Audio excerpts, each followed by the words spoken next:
안녕하세요. 아버님을 빼다 박은 남편한테 질려서 갈라선 30대 여성입니다.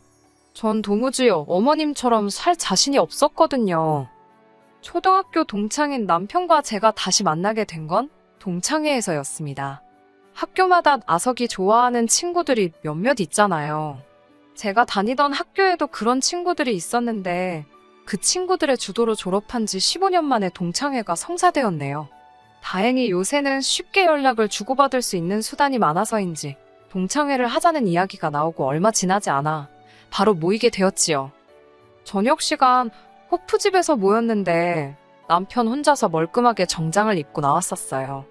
동창회에 무슨 정장식이나 입고 나왔냐며 놀려대는 친구들 사이에서 멋쩍어 하며 웃는 남편과 제 기억 속에 있는 옷도 꼬질꼬질하게 입고 까불거리던 남학생이랑 너무 달라서 신기하다 못해 어이없을 지경이었네요. 남편도 남편대로 달라진 제 모습에 적잖이 놀랐다고 했으니 제가 낱말할 처지는 아니지만요. 동창회 이후로 서로 마음이 맞거나 거리가 가까운 친구들끼리 모이기 시작했는데 저와 남편은 회사가 가깝더라고요. 그래서 퇴근 후 이따금씩 맥주나 한잔 하자며 서로 불러내기 시작했습니다. 그리고 어쩌다 보니 맥주 한 잔의 만남이 영화 보기가 되고 그렇게 남녀 사이에 데이트처럼 되더니 둘 중 누구도 먼저 사귀자는 말은 하지 않았지만 정신을 차리고 보니 연인 사이가 되어 있었습니다. 자연스럽게 관계가 발전되어 그런지 서로 부딪힐 일도 크게 없었고 웬만한 일은 웃으며 넘기게 되더라고요. 그렇게 큰 다툼이나 문제없이 3년을 사귀고 결혼까지 약속하게 되었습니다. 흔히들 결혼은 단순히 남녀 단둘이 만나는 게 아니라 집안끼리 만나는 거라서 부모도 잘 살펴봐야 한다잖아요. 꼭 그래서는 아니지만 그래도 본격적으로 결혼 이야기가 나오기 시작하니까 미리 시부모님 되실 분들도 만나보고 가풍도 알아보고 그래야겠더라고요. 그래서 한 1년 동안은 자주는 아니어도 이따금씩 시부모님과 밖에서 만나 식사도 하고 차도 마시면서 서로가 서로를 알아가는 시간을 가졌습니다. 남편도 저희 부모님과 그런 시간을 가졌고요. 그렇게 본격적으로 결혼 준비를 하는 동안에 갑자기 생각지도 못한 일이 생긴다거나 서로 얼굴을 붉히거나 할 상황이 없었습니다. 주변 사람들도 부러워할 만큼 모든 것이 순탄하고 원만하게 진행되었네요. 신혼집은 월세였는데 돈 때문에 그런 것은 아니었어요. 단순히 남편이나 저나 이직을 생각하고 있었기 때문에 좀 더 신중하고 싶었습니다. 서로 마음에 두고 있던 회사들이 다르기도 했고 그 회사들 모두 위치가 중구난방이라서 이직부터 하고 거주지를 정하는 걸로 이야기를 했지요. 이게 신의 한 수가 될 줄은 그때는 미처 몰랐네요. 인생은 원래 생각한 대로 흘러가지 않는다더니 그게 정말 맞는 말이었어요. 남편도 어머님 아버님도 모난 구석 없이 좋은 사람들이었는데 생각지도 못한 문제의 인물이 있었으니 그건 바로 아버님의 동생 시삼촌이었습니다.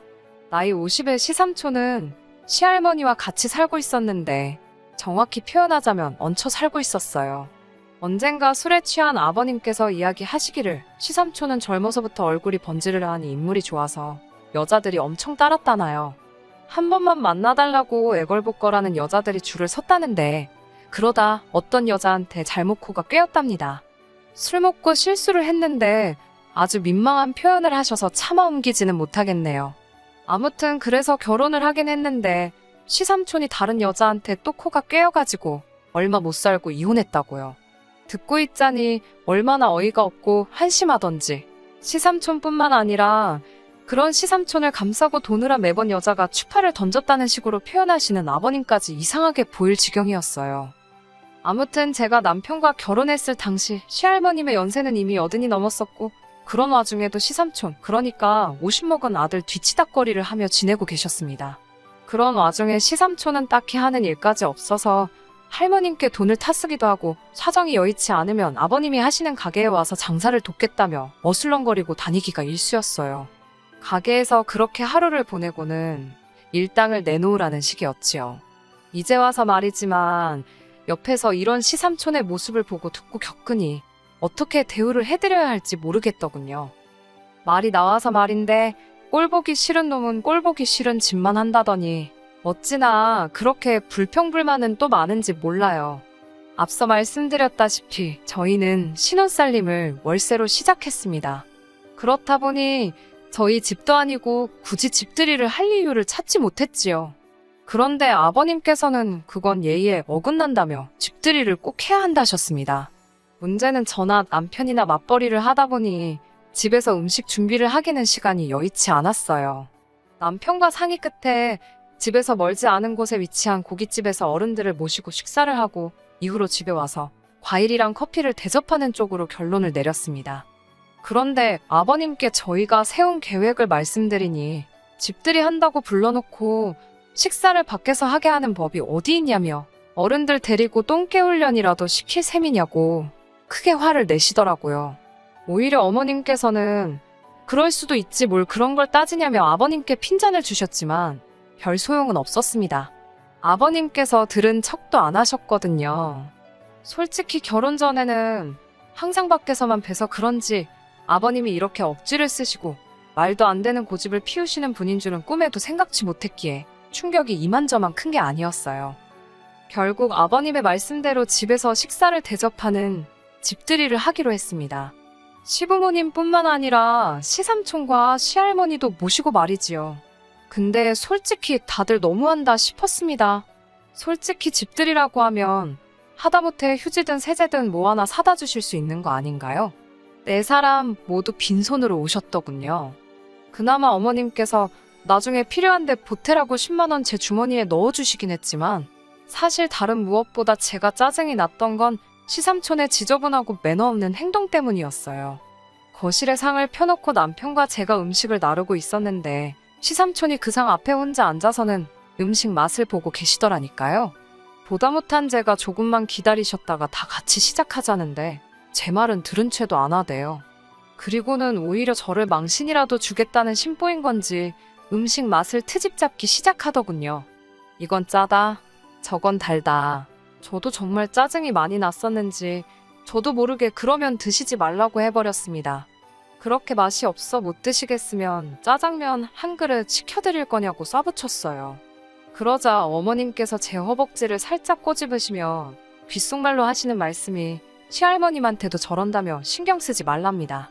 대들어봤자 너만 손해라고 참으라고 그러셨어요. 정말이지 그날 스스로 그래 내가 시삼촌이랑 매일같이 부딪히며 사는 것도 아니니 참자 몇 번을 되뇌었는지 모릅니다. 그런 삼촌이 정말 골칫덩어리가 된 건 얼마 전에 있었던 시할머님의 낙상사고에서 시작되었어요.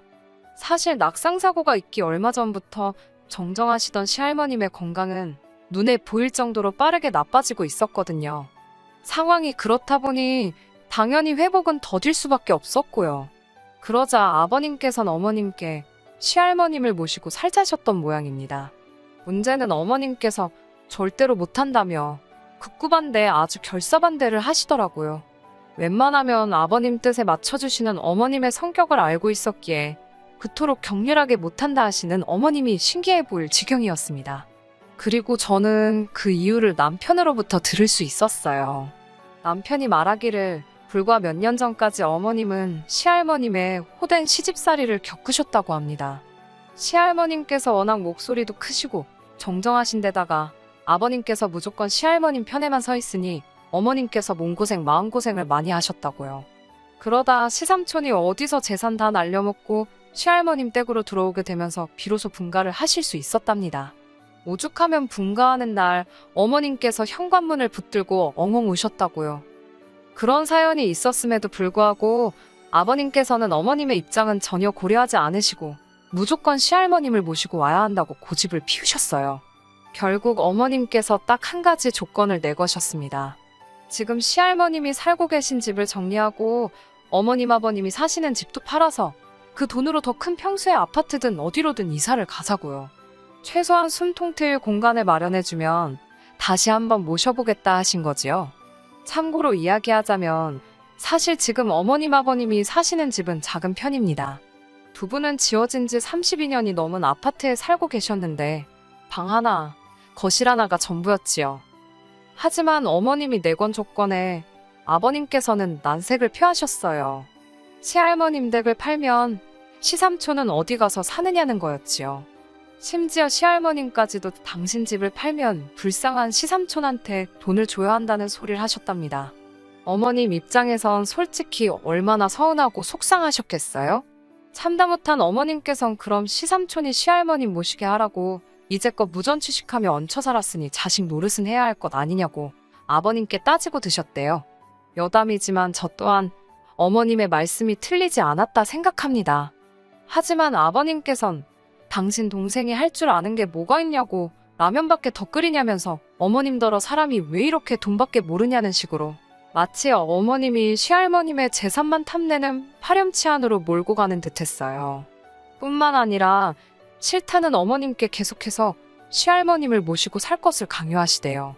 그게 며느리의 도리라면서요.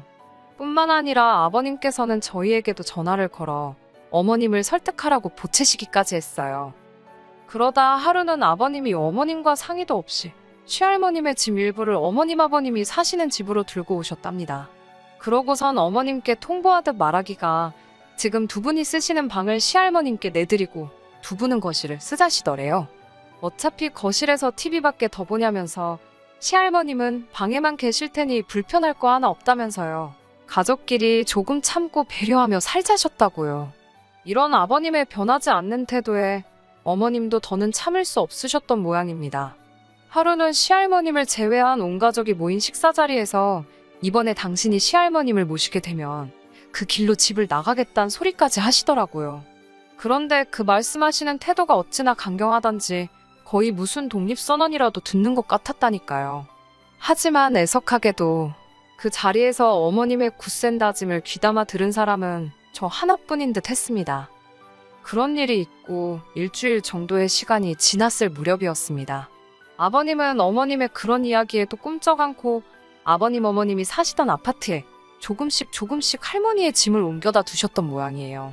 결국 그 꼴을 보다 못한 어머님께서 네 멋대로 살라면서 아버님께 이혼하자는 연락 한 통을 남기시곤 그대로 집을 나가버리셨습니다.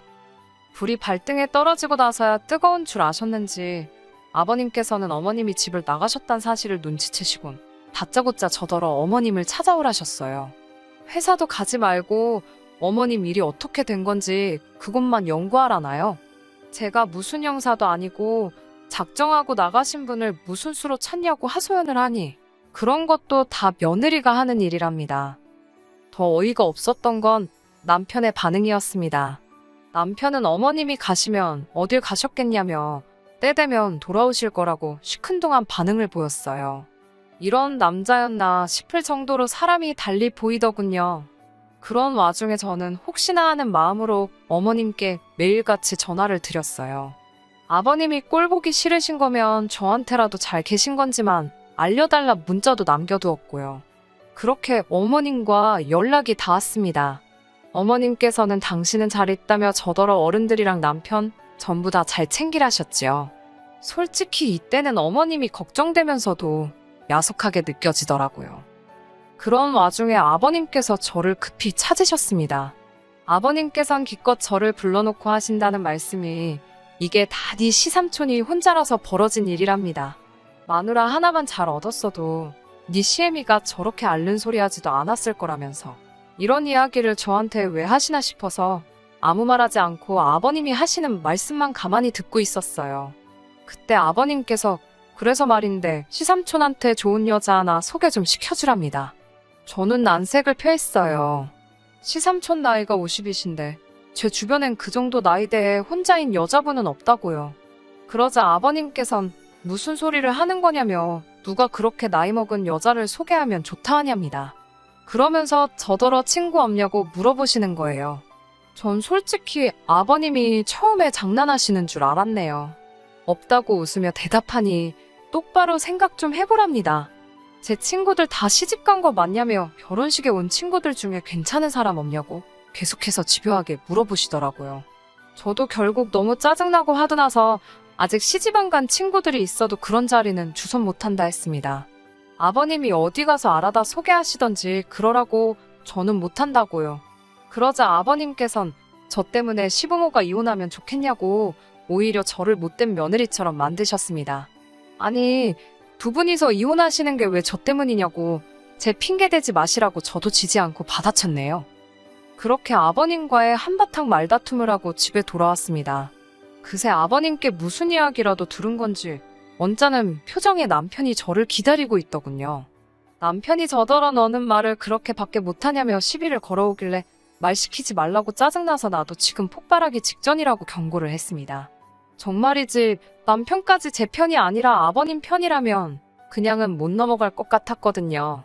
그리고 제 목소리가 평소랑 확실히 달리 느껴지긴 했는지 남편이 한층 누그러진 기색으로 저에게 다시 말을 걸더군요. 아버님이 조금 무리한 이야기를 하시는 건 알지만 그럼 시삼촌 평생 혼자 사시게 두냐입니다. 그걸 왜 나한테 묻냐고 시삼촌한테 물어보라고 쏴붙였어요. 그러자 남편은 저더러 무조건 싫다고만 하지 말고 한번 잘 생각해보랍니다. 친한 친구가 아니어도 좋다며 그냥 알고 지내는 사람이라도 누가 됐던 일단 소개라도 시켜줘 보래요. 저는 남편더러 내가 왜 그런 실없는 짓을 해야 하냐 싫다고 소리를 질렀습니다. 남편이 한다는 말은 가관이었어요. 저더러 가족이 중요하지 그깟 친구며 인간관계가 뭐가 중요하냐입니다. 저 하나 때문에 온 가족이 엉망이 돼야 직성이 풀리겠냐고. 남편의 뻔뻔한 태도와 말도 안 되는 논리에 정말 황당하더라고요. 남편이 급기야 그러면 저더러 시할머님을 모시랍니다. 직장도 때려치래요. 저 때문에 시부모님 이혼하게 생겼는데 그건 막아야 할 것 아니냐며. 저도 너무 열받아서 남편더러 그럼 당신이 회사 관두고 시할머님 모시라고 했습니다. 남편과 대화를 할수록 느낀 건 아들이란 인간이 어머님이 얼마나 힘드시면 저럴까 그런 생각도 못하고 아버님 때문에 자기 처가 얼마나 입장이 난처한지도 모르는구나. 이렇게 어리석은 사람인지 왜 진작에 몰랐을까. 제 스스로가 다 한심하고 이런 인간이랑 결혼까지 한 제 자신이 한심하더군요. 저는 남편에게 마지막이란 심정으로 물었습니다. 시할머님을 요양원에 모시던지 아니면 어머님이 바라는 대로 시할머님 댁을 정리해서 어머님이 원하시는 곳으로 이사를 시키는 게 맞는 것 같지 않냐고요. 최소한 뭐가 맞는지 머리로는 아는데 가슴으로 고집을 피우는 거면 이해해보려고 한 거지요. 하지만 남편은 아버님과 똑같은 소리만 해댔습니다. 자식들 다 멀쩡한데 요양원으로도 못 모신다. 집 팔면 시삼촌은 어떡하냐. 다 같이 살 거냐. 이도저도 안 되면 손자며느리인 제가 해야 된다. 남편더러 집안 꼴 잘 돌아간다고 어머님 아버님도 이혼하고 우리도 갈라서고 시삼촌하고 아버님 그리고 당신까지 남자 셋이서 시할머님 정성으로 모셔드리면 되겠다고 쏴붙였어요. 그리고는 바로 제 짐을 챙겼습니다. 집도 없고 혼인신고도 안 되어 있던 게 어찌나 다행이다 싶은지. 그제서야 남편은 왜 시할머님 문제로 우리가 헤어지냐며 저더러 너무 오버하지 말라고. 자기도 갑갑하니까 그런 거라며 일단 어머님을 찾자고 그런 다음에 시삼촌과 시부모님 내외가 알아서 하시게 두잡니다. 저는 어머님처럼은 못 산다고 싫다고 거절했어요. 아버님을 아주 빼다 박은 당신을 보니 어머님이 내 미래 같아서 너무 두렵고 무섭다고 헤어지자고요. 이렇게 헤어지고 나니 그간의 세월이 너무 아깝고 속상하고 후회는 안 하려고 하는 성격인데도 후회가 자꾸 돼서 슬프긴 합니다. 그래도 잘한 거라 믿어요. 그저 시할머님이 오래 건강하셨으면 좋겠고 어머님도 늦지 않게 당신의 행복을 찾으실 수 있으면 좋겠다. 딱 거기까지만 바라려고요. 끝까지 들어주셔서 감사합니다. 오늘의 사연은 여기까지입니다. 구독과 좋아요, 알람 설정 부탁드리고 더 좋은 사연으로 다시 찾아뵙겠습니다. 감사합니다.